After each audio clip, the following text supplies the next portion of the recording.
अब तक आपने देखा कि त्रिवामा अपने भाई को देखकर अस्पताल से बाहर आ चुकी थी। अब आगे त्रिवामा वही पक्षी को देखकर वापस तेजी से अंदर की ओर भागी और उसने अपने भाई को अपनी बुआ जी के साथ देखा। दोनों खुश थे। तभी अचानक त्रिवामा उससे पूछती है, सुधीर तू ठीक तो है ना? हाँ दीदी मैं बिल्कुल ठीक हूँ, पर आपको अचानक यहाँ देखा, हाँ क्या हो गया? कुछ नहीं, बस ऐसे ही। बेटा तुम निश्चिंत होकर घर जाओ, यहाँ सब कुछ ठीक है। तुम्हारी तबीयत ठीक नहीं लग रही है। बुआ जी ठीक है, मैं चली जाती हूँ। बाहर आकर उसने फिर वही एक बार पक्षी को देखा।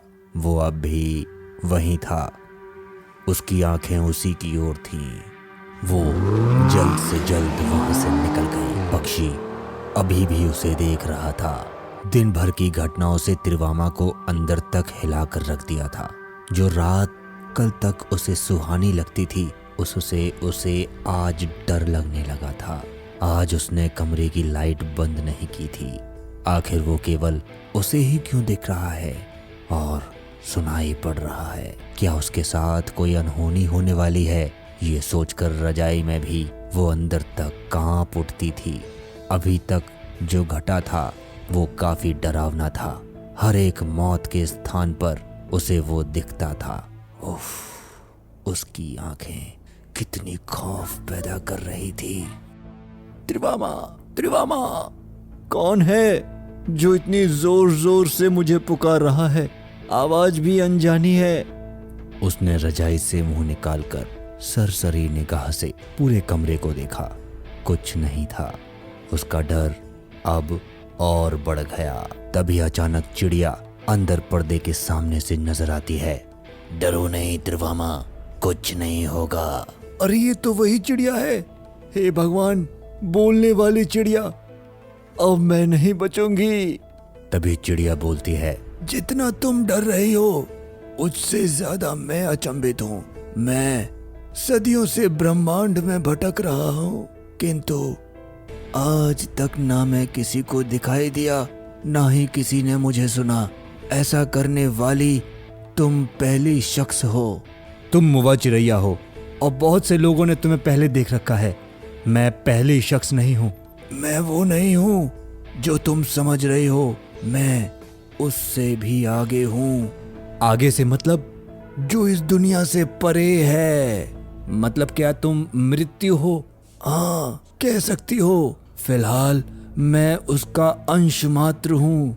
मतलब समुद्र की एक बूंद जैसा या उससे भी छोटा।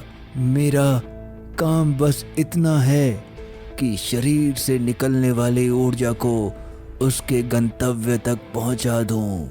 तो तुम मेरे आसपास क्यों हो? क्या तुम मेरी मृत्यु हो? ऐसा कुछ भी नहीं है। मैं बस हैरान हूं कि मेरी उपस्थिति का पता तुम्हें कैसे चला। कैसे क्या पता चला? तुम मुआ चिड़ैया हो जो मौत से पहले ही देख लेते हैं। वो तो सबको दिखाई देती है। मैं बार बार कह रहा हूं, मैं कोई चिड़िया नहीं हूं। ये तो केवल ब्रह्म रूप है। वास्तविक रूप में मैं तो केवल ऊर्जा के रूप में हूं, अदृश्य। पर वो भी तो यमदूत होते हैं। वो जहां भी दिखती है वहां मौत आती है। धीरे धीरे त्रिवामा के डर का स्थान जिज्ञासा ने ले लिया। जैसे भी इंसान को यह पता चल जाए कि संकट का निशाना वो नहीं, तो भय भी सीमित हो जाता है। वो सिर्फ उस ऊर्जा को देख पाती है जो मृत्यु के समय मुक्ति होती है। कैसी ऊर्जा?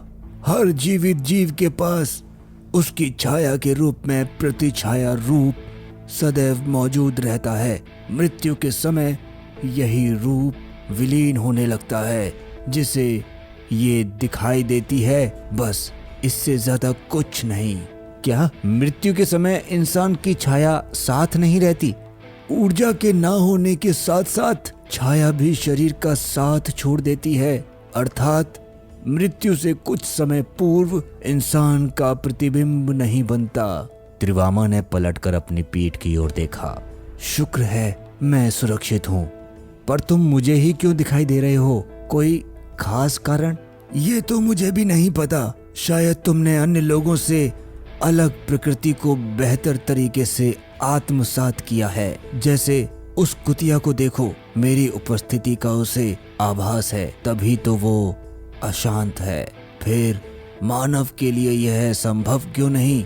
वो तो सबसे बुद्धिमान प्राणी है। हाँ, क्योंकि मानव और प्रकृति के बीच में उसने स्वयं ही दीवार खड़ी की है, जिसे वो विज्ञान कहता है।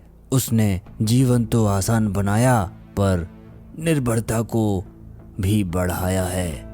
तो आपके कहने का मतलब है कि हम भी पहले ये शक्ति धारण करते थे? जी हाँ, बिल्कुल सही कहा।